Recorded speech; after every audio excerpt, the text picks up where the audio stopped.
Բարով եք եկել Իջևան, սա մեր սիրելի քաղաքն է, նախկին քարվանսարա, այժմ Իջևան, այստեղ ապրում են հրաշալի մարդիկ, որոնք անկեղծ են, ազնիվ են, սիրում են իրենց հայրենիքը։ Ուզում եմ մի փոքր նաև ներկայացնել ինձ, ես Գառնիկն եմ Դանելյան, ծնվել եւ մեծացել եմ Տավուշի մարզում, Իջևան քաղաքում։ Շատ եմ սիրում իմ քաղաքը, իմ հայրենակիցներին եւ հուսով եմ, որ մենք միասին կարող ենք շենացնել ոչ միայն քաղաքը, մարզը, այլ մեր հայրենիքը, մեր երկիրը, միասին կարող ենք շենացնել մեր գյուղերը, միասին կարող ենք վերականգնել մեր նախկին արտադրական հզորությունները, միասին կարող ենք վերականգնել մեր անվտանգությունը եւ ուզում եմ նաեւ մեր հայրենակիցներին իմ կոչս ուղղել, որ անպայման մասնակցեն համապետական ընտրություններին, գնալ ընտրության եւ իրենց քվեն տան այն ուժերին, որոնք որ մտածում են այս երկրի մասին, այն ուժերին, որոնք որ կբերեն բարեկեցություն, անվտանգություն։ Ես էլ ներկայացնում եմ Հայաստան դաշինքը, ուժ, որը այս բոլոր տարիների ընթացքում պայքարել է հանուն ձեր իրավունքների, պայքարել է հանուն ձեր արդար պահանջատիրության։ Կարծում եմ, որ առաջիկա ընտրությունները հենց այն հնարավորությունն են, որ մենք կարող ենք ոչ թե մասնակի ինչ-որ հարցեր լուծել, այլ միասնական ջանքերով, միասնական ուժերով, մեկս մյուսի քովի տված կարողանանք լուծել այդ խնդիրները, այդ խնդիրները։ Ծնվել, մեծացել եմ Տավուշում, Իջևան քաղաքում, այս հրաշալի բնության մեջ մանկություն, պատանեկություն, երիտասարդություն անց եմ կացրել այստեղ, դպրոցներ եմ ավարտել այստեղ, ընդունվել եմ Իջևանի պետական համալսարանի մասնաճյուղ, հետո մագիստրատուրան շարունակել եմ Երևանում եւ այնուհետեւ աշխատանքային գործունեությունս եմ ծավալել Երևանում, բայց ամեն անգամ կապը միշտ պահել եմ, ամեն անգամ եկել եմ իմ հայրենիք, ձգտել եմ ազատ ժամանակ գտնել եւ գալ այս բնությունից ուժ ստանալ իմ ընկերներից, իմ շրջապատից, այս լավ մարդկանցից, որոնք որ ամենուր այստեղ հանդիպում ես, օգնող, կարեկցող, դժվար պահերին քու կողքը կանգնող մարդիկ են, աշխատասեր մարդիկ են, մարդիկ, որոնք որ այն դժվարին ժամանակահատվածում, երբ որ գիտեք, այս տարածաշրջաններ էլի պատերազմական իրավիճակներով պայմանավորված էլի կիզակետում ա եղել, առանցքում ա եղել 90-ական թվականներին հիշում եմ, երբ ես 6-7 տարեկան էի, սկսվեցին մարտական գործողությունները եւ մեծից փոքր սատարում են եւ աջակցում են առաջնագից գնացող մեր հայրերին, ավագ սերնդի ներկայացուցիչներին, որը առաջնագծում էր կռիվ տալիս պայքարում, որը թիկունքն էր ապահովում եւ այդ ամեն ինչը իմ վրա շատ մեծ ազդեցություն է թողել հետագայում նաեւ այս հողը ջուրը սիրելու, նվիրված լինելու եւ նաեւ այդ ամբողջ ատմոսֆերան այնպիսին էր, որ չկար մեկը, որ անմասն էր այդ գործողություններին եւ փառք ու պատիվ բոլոր են հերոսներին, որոնք իրենց կյանքը չխնայեցին հանուն հավատքի, հանուն իրենց երկրի, հանուն Տավուշի անվտանգության եւ փառավոր հաղթանակների եւ այսպես ասած վերելքի մի ժամանակահատված էր, որը մեր այդ տարիքի երիտասարդության վրա շատ մեծ ազդեցություն ա թողել։ Իմ պայքարի ամենաերիտասարդ ընկերը, ամենասիրելի ոնց ես, լավ ես ցավտանը։ Լավ, շնորհակալ եմ շատ ցավտան։ Դու ոնց ես, լավ ես։ Լավ, մերսի։ Մեր ամենատաղանդավոր տղեկից մեկը հենց այս գյուղից, Աչաջուր գյուղից, որը որ պատվով մեր հայրենիքը ներկայացնում է եւ այս հողու ջրի զտարյուն զավակն է։ Տավուշի ուժեղ կողմը դա մարդկային որակներն են, հյուրասիրությունը, աշխատասիրությունը, մարդկանց իրար նկատմամբ բարությունն ու ազնվությունը այստեղ գերիշխում է, բայց ցավով պետք է արձանագրեմ, որ վերջին ժամանակահատվածում նաև մեծ տեմպերով նաև հատկապես գյուղական համայնքներին դա վերաբերում, սահմանամերձ գոտուն է վերաբերվում, ցավոք սրտի միգրացիա է տեղի ունենում գյուղից խոշոր քաղաքներ, այնուհետև խոշոր քաղաքներից դեպի Երևան քաղաք։ Դա հիմնականում պայմանավորված է աշխատատեղերի բացակայությամբ, դա պայմանավորված է նաև տնտեսական խնդիրներով, տնտեսական խնդիրներով, եւ այս առումով պետք է ցավով արձանագրեմ, որ մեր երիտասարդությունը ոչ թե ուրախությամբ է լքում իր բնակավայրը, այլ կրկնում եմ, հեռանկար չտեսնելու պատճառով է լքում իր բնակավայրը եւ մենք ինչա կախված մեզնից նախ ասեմ, որ մենք բազմաթիվ ծրագրեր առաջարկել ենք, ունենք հստակ պատկերացում, թե ինչ պետք է անենք, որ երիտասարդությունը մնա իր բնակավայրում, բնակավայրը զարգացնի եւ այդ ցավալի պատկերը բեկենք, փոխենք։ Մենք ասում ենք, որ գյուղերում պետք է զարգանա գյուղատնտեսությունը, ջրային ռեսուրսները պետք է ճիշտ կառավարվեն, պայման պետք է ստեղծվի, որ գյուղացին կարճած մնա իր հողից։ Մեր բոլոր առաջարկները ցավոք սրտի իշխանությունների կողմից պատշաճ արձագանքի եւ ուշադրության չեն արժանանում։ Իրենք չպատկերացնելով ինչա կամ լավ էլ պատկերացնելով, լավ էլ հասկանալով, թե ինչ են անում, համենայն դեպս այդ բոլոր առաջարկները հաշվի չի առնվում, բայց մենք ասում ենք, պետք է ունենանք ուժեղ գյուղատնտեսություն։ Մենք պետք է ստեղ զարգացնենք туриզմը։ Օրինակ Իջևանի հետ կապված մենք ունենք երկու խոշոր պրոյեկտ։ Առաջին պրոյեկտը դա լճի տարածքի բարեկարգումն է, Սպիտակ լիճ ջրամբարի լճի տարածքի բարեկարգումն է եւ իր նախնական տեսքին բերելն է, խորհրդային շրջանից այդ լիճը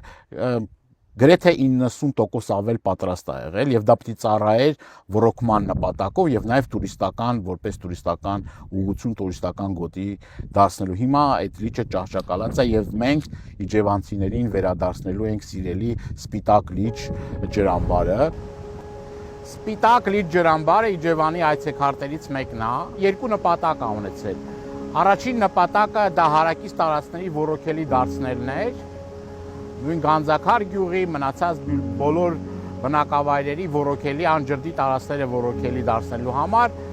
եւ հաջորդ նպատակը դա որպես տուրիստական գոտի, որտեղ որ պետք է զբաղվեին ձկնորսությամբ, այստեղ պետք է լիներ ճեմուղիներ եւ կային այդ ճեմուղիները, բայց ցավոք սրտի հիմա լիճը անմխիթար վիճակում է, ջրային ռեսուրսները արդյունավետ չեն կառավարվում եւ մենք միասին վերականգնելու ենք Սպիտակ լիճ ջրամբարի նախկին հեղինակությունն ու փառքը։ Շատ կարճ ժամանակամիջոցում դուք տեսնելու եք, որ ոչ միայն իր նախնական տեսքին է վերադառնալու, այլ շատ ավելին է լինելու, քան նախկինում էր։ Երկրորդ խոշոր պրոյեկտը դուք տեսնում եք, որ այս սարի վերևի հատվածում դա էլի կիսատ մնացած մի ծրագիր է, որը որ ճոպանուղու հետ կապված է։ Մենք նաև մեր ծրագրերում ունենք ճոպանուղու կառուցման եւ դա էլի տուրիստական որպես կարևոր ուղղություն ծառայելու գործին միտված լինելու այդ պլանը, նախագիծը, չգիտեմ, եւ մենք Աստծով իրականացնելու ենք այդ երկու խոշոր պրոյեկտը, որը Իջևանը կդարձնի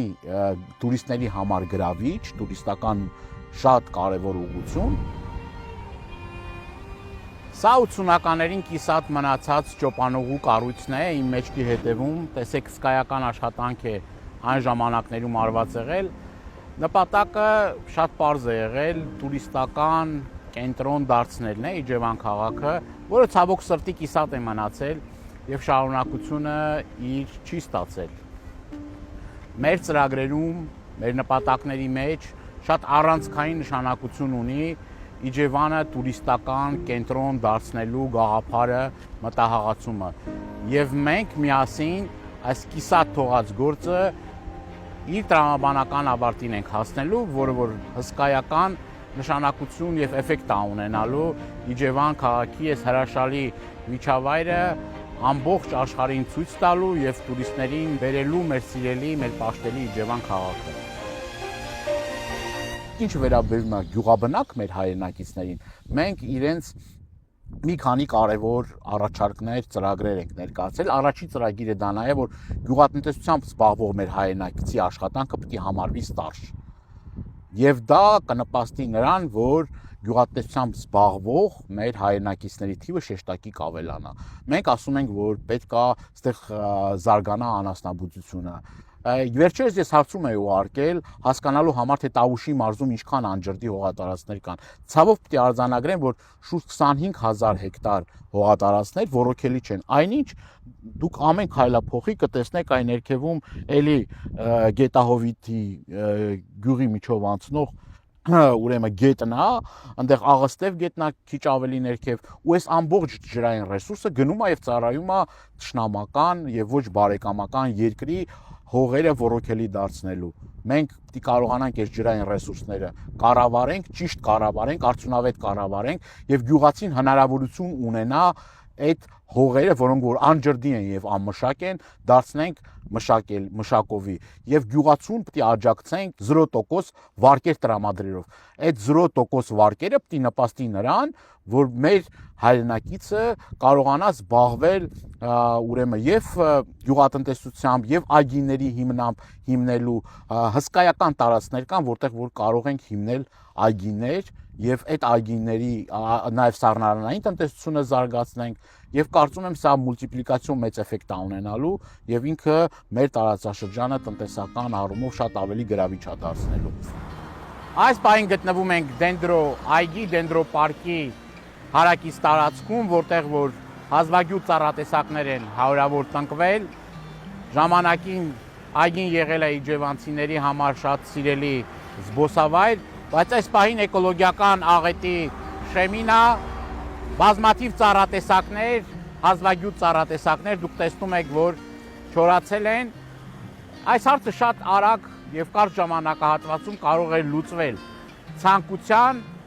դեպքում։ Դուք տեսեք ամիջապես հարևանությամբ հոսում է Աղստև գետը, որը կարծեք թե պետք է լիուլի բավարարել այս տարածքների ոռոգելի դարձնելու եւ ոռոգելի եղել են ժամանակին, բայց ցավոք սրտի հիմա անմխիթար վիճակի մեջ է։ Միասին մենք վերականգնելու ենք այգու հին փառքն ու ավանդույթները եւ էլի շատ առանցքային նշանակություն ունի туриզմի համար, որովհետեւ դուք տեսնում եք այգու վերևի հատվածում տուրիստական կենտրոն ա եղել, որը հիմա չի գործում եւ անմխիթար վիճակի մեջ է։ Քիչ ավելի ներքև օրինակ կար Քարարտ գործարան, որը որ հենց հիմնվել է Ռոբերտ Քոչարյանի իշխանության տարիներին։ Ինքը բավականին շատ աշխատատեղեր ա ունեցել, բավականին աշխուժացրել է տնտեսական կյանքը, բայց ցավոք սրտի այս պահի դրությամբ փակ է։ Չի գործում նաև բազմաթիվ գործարաններ, որոնք նախկինում այդ գործարաններում հարյուրավոր հազարավոր աշխատատեղեր էին ապահովում։ Դա գորգ կոմբինատն է, մետաղագործական գործարանն է, մեր լեզվով ասած ռեմբազա, հատուկ մի հատ թաղամասեր կա, որը հիմնվել էր հենց դրա, կար նաև փայտամշակման կոմբինատ, ցավոք այդ բոլոր տնտեսական հզորությունները, որ թվեցի, չի գործում եւ մեր իշխանության գալու պարագայում մենք զարկ ենք տալու այդ գործարանների աշխատելը։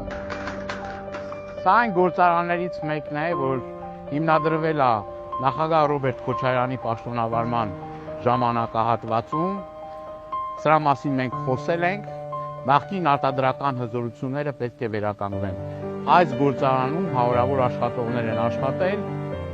ցավոք սրտի այս գործարանը հիմա անգործության է մատնված եւ մենք վերականգնելու ենք բոլոր արտադրական հզորությունները, ոչ միայն Տավուշի մարզում, այլ ամբողջ Հայաստանի Հանրապետությունում։ Մարդիկ պիտի ունենան աշխատելու աշխատատեղի հնարավորություն եւ այդ հնարավորությունը մենք ընձեռնելու ենք հարյուրավոր մեր հայրենակիցների համար։ Տավուշցին պետք է ամուր կարճած լինի իր հողին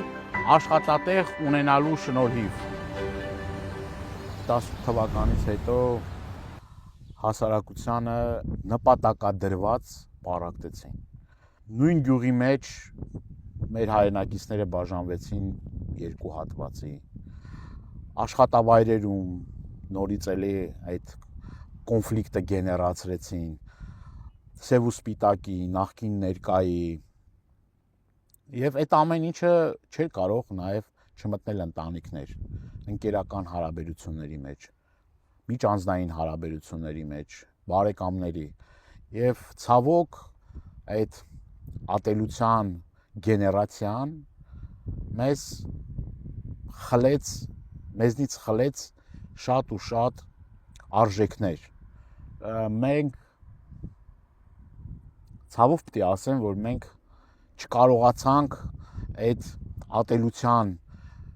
դոզայից ձերբազատվել եւ քանի գնաց այդ ամեն ինչը խորացավ եւ դա անտանելի դարձավ արդեն 2021 թվականի ցավալի ողբերգական իրադարձություններից հետո եւ 44-օրյա պատերազմից հետո արդեն այդ գեներացված արդեն այդ ատելությունը որ կար, ատելություն արցախցիների նկատմամբ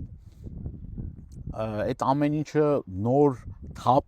եւ նոր, այսպես ասած, միս ու արյուն ստացավ, հենց ամենագլխավոր այդ ատելության եւ պարակտման գեներացնողը գործող իշխանություններն են, ամենաբարձր օղակներում կանգնած եւ բաժանիր, որ տիրես այդ քաղաքականությունը, պարակտման քաղաքականությունը նոր թափ ստացավ։ Եվ նաեւ ուզում եմ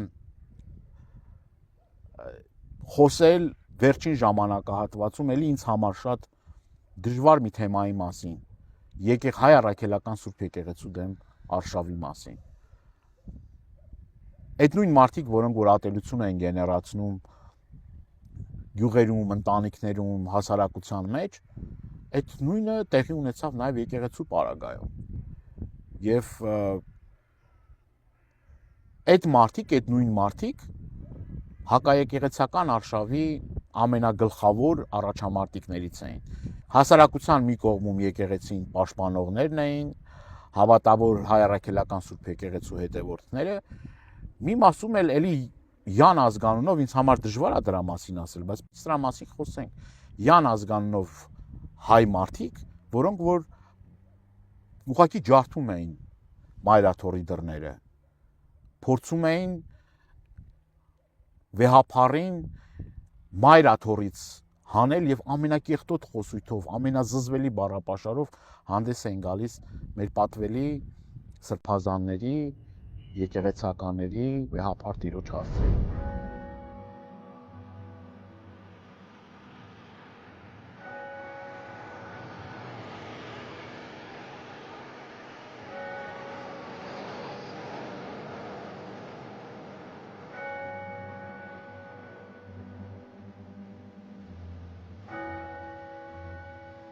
Մենք հիմա գտնվում ենք Աչաջուր գյուղում, հայտնի Մակարավանք բանական համալիրում, սա մեր հավատի ամենակարևոր օջախներից մեկն է։ 90-ական թվականներին, երբ որ սկսվել էր ազատագրական պայքարը, հենց մեր զինվորները, մեր ֆիդայինները այս եկեղեցուց էին ստանում օրհնություն, մեկնում արտի եւ փառավոր հաղթանակներ են կերտում Աստծո զորությամբ։ Եկեղեցին անչափ կարևոր է մեր կյանքում, վերջին ժամանակաշրջանում տեղի ունեցած հայտնի իրադարձությունները շատ ավելի ամրացրել են եւ շատ ավելի զորացրել են մեր հավատքը, նորոգել են մեր հավատքը։ Մենք ել ավելի ամրացած ու ել ավելի հզորացած այս մարտահրավերներից, այս փորձություններից դուրս են գալու պատվով, արժանապատվությամբ։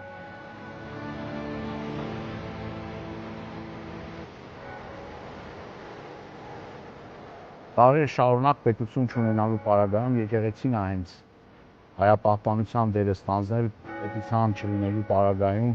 դարձրել են ամուր հենասյունը մեր ժողովրդի, մեր ազգի եւ կրթական եւ մշակութային կարևոր առաքելություն է կատարել եւ մենք պարտավոր ենք պահպանել, զորացնել մեր եկեղեցին եւ այս եկեղեցում հաճախ ենք մենք լինում մեր պատվելի սրբազանի, Բագրատ սրբազանի հետ, մեր Տավուշի թեմի առաջնորդի հետ եւ 44-օրյա պատերազմի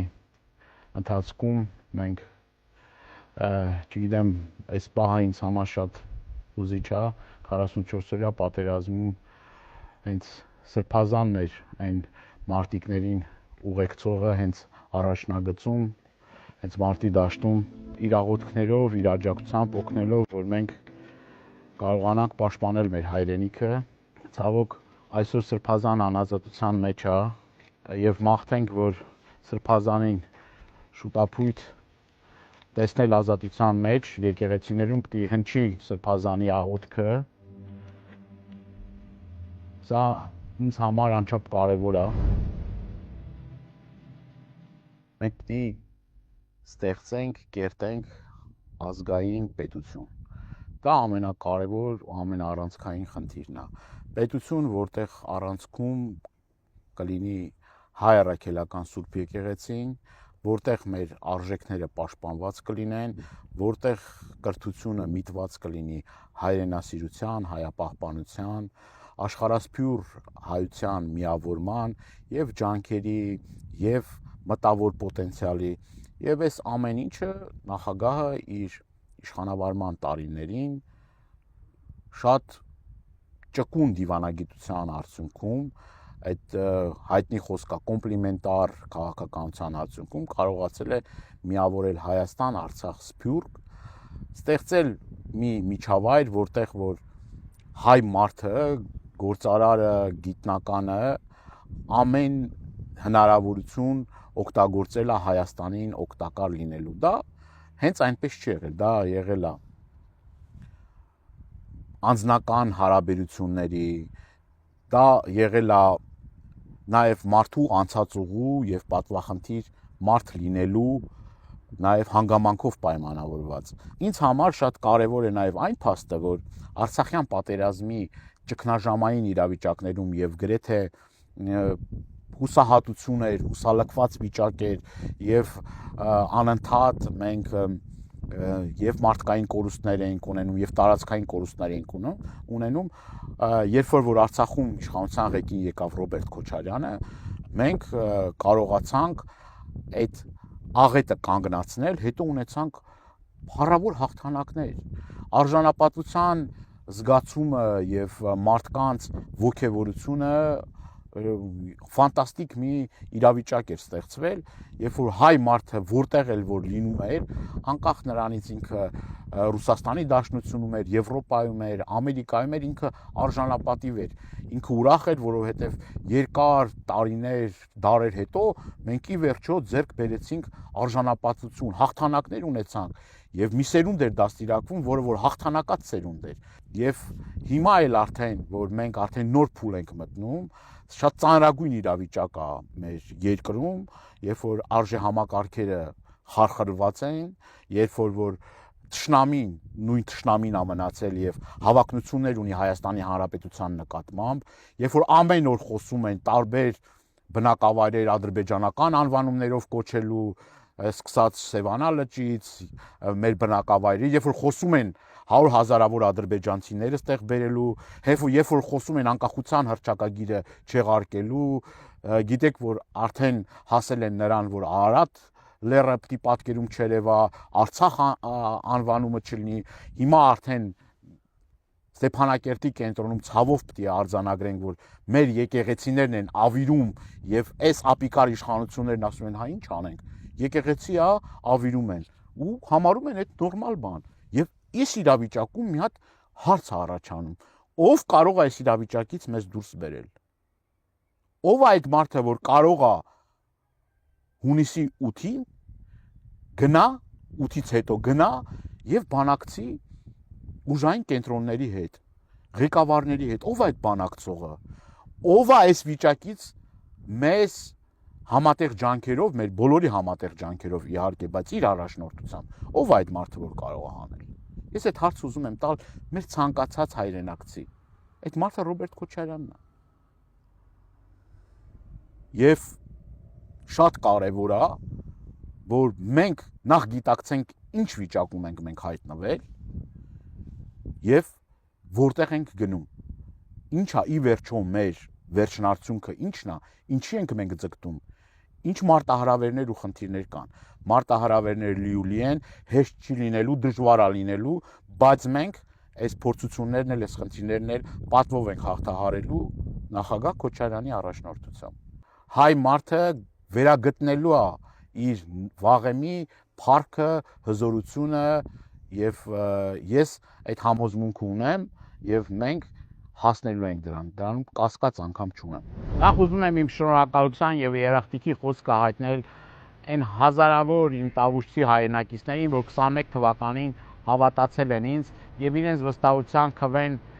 ինձ են տվել եւ ես ստանձնելով իմ պարտականությունները ազգային ժողովի ամբիոնից երդվելով, որ կպաշտպանեմ ձեր շահերը, դուք համոզվել եք, որ ամեն վայրկյան, ամեն րոպե ես ձեզ եղել եմ հասանելի, իմ հեռախոսահամարը դրված է իմ Facebook-յան էջին, որտեղ որ դուք կարողացել եք ձեր զանգերը ուղղել, ձեր խնդիրները ասել եւ փոքր շատ է կարողացել եմ թեթևացնել ձեր հոգսը։ Առաջիկայում հուսով եմ եւ համոզված եմ, որ դուք կկատարեք ճիշտ ընտրություն եւ մենք միասին կշարունակենք իրար հետ սկսած կիսատ գործը ավարտին հասնելու։ Միասին կարող ենք։